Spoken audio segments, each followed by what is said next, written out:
Was archaeologist Flint Dibble really able to disprove Graham-Hancock's advanced civilization hypothesis in a sufficiently scientific way? We claim that Flint Dibble could have disproved the meteorite impact hypothesis part of Graham-Hancock's hypothesis, but he did not.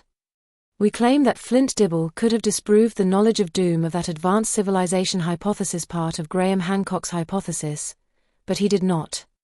We claim that these and other partial disprovals would have been the most scientific option to play down or even disarm Graham-Hancock's hypothesis, but it seems Flint Dibble deliberately chose not to follow this, by us supposed to be, more scientific and more respectful approach. What did Flint Dibble was able to disprove? He attempted to disprove the existence of ships during the Ice Age. He could make this attempt because Graham-Hancock's hypothesis claims that the advanced civilization made use of ships during the Ice Age. In our view, if Graham-Hancock should not have limited or radicalized his claim uniquely to the Ice Age, this would have left him less vulnerable for attacks and would have increased his potential to defend.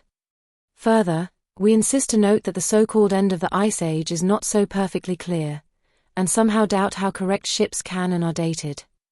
We also insist to note that close to all scientists adhere to consensus, and will not readily date a ship or anything else outside the by consensus suggested or accepted period, whether that is the Ice Age or something else. Just as scientists never were, and still are not, very willingly to date something found in the Americas before the by consensus hypothesized Beringia land bridge crossing period.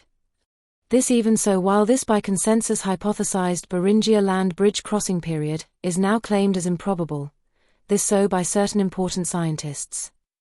In other words, to date something before the Clovis first culture, which is a secondary consensus hypothesis, that by the way, just as in the case of the essential Beringia land bridge crossing and standstill period, presents more and more cracks or paradigms to the by consensus hypothesized times and places of happenings, and in the case of the essential Beringia land bridge crossing and essential standstill, even if all these indeed were essential and real, or not.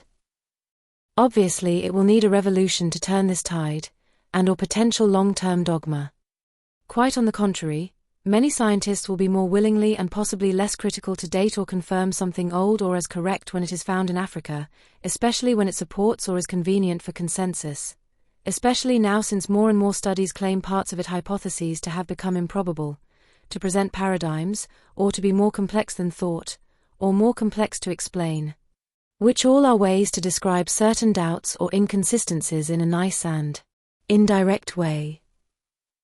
For example, the redating to older, as well as the reclassification from Neanderthal to early modern humans, of the now 310,000-year-old fossils found in Jebel Irhoud in Morocco, this while these fossils present mixed traits, or in other words traits that are typical for Neanderthals.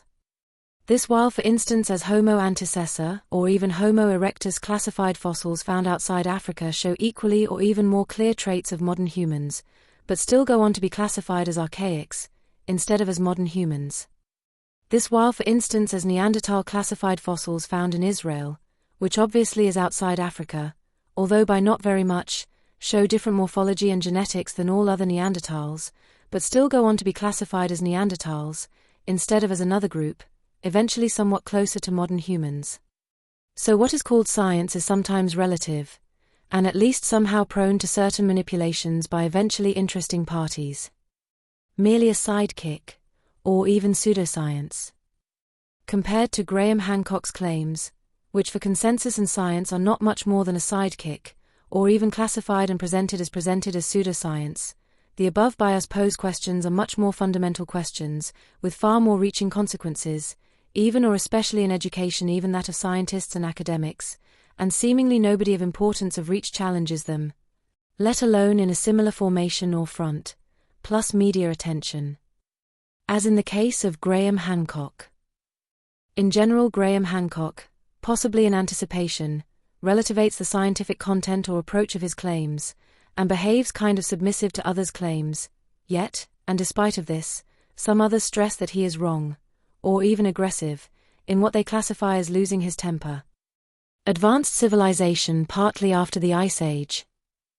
But if this by author Graham-Hancock claimed advanced civilization could have also been, at least partly so, after the Ice Age, then he would have been less prone to attack and dispose of more defense. Evidence that ships existed long before the end of the Ice Age. Further, we claim that there is evidence that ships existed long before the end of the Ice Age, in fact hundreds of thousands or even millions of years before. Because without ships, our sister groups, like for instance the Neanderthals, Denisovans, or also Homo erectus, could not have reached continents behind the continent they originated from, just as they provingly reached. You can notice that those that claim to be scientists quite often fail to approach the discussion or subject sufficiently scientifically, this so on several occasions and levels. You can notice that those that claim to be scientists occasionally make abuse of consensus or science, to supposedly debunk the by them supposed or assumed pseudoscience or pseudoscientists, this occasionally in a dogmatic way instead of in a scientific or friendly way, this so on several occasions and levels. Gobekli-Tepe is a clear example that looking for patterns can cancel out real possibilities. Before the discovery and recognition of Gobekli-Tepe as an enigmatic and important archaeological site, a similar use of patterns very well could have condemned someone claiming that the existence of a site similar to Gobekli-Tepe as a pseudoscientist. Yet it is exactly this one case, now almost universally known as Gobekli-Tepe, that clearly revolutionized both history as well as archaeology, as well as the relevant media. Besides, Gobekli-Tepe's now proven existence not only proves the risks of using so-called patterns as valid scientific tools. Where did Flint Dibble, the supposed representative of relevant science or even of science, which in fact he is not, this so because the subject and discussion is out of his field, fail to approach scientifically? If he had performed poorly, would he still be equally universally considered a valid representative of science, as he is considered today after his seemingly obvious initial success in debunking supposed pseudoscience? In general, the so-called scientists or valid representatives of science, and certainly consensus or mainstream, do not use at all the primary scientifically relevant tools that without any doubt are the ancestral markers and migrational markers. Please comment with your doubts and remarks, as we pretend to complete or to remake this same video, for it to become more useful and or understandable for you and others. We do not pretend to feature popular, nor widely accepted videos, but rather to rewrite parts, especially of human history, that are scientifically proven to be improbable at this point in time. Also ask for more or better illustrations and or proofs, if this would be helpful.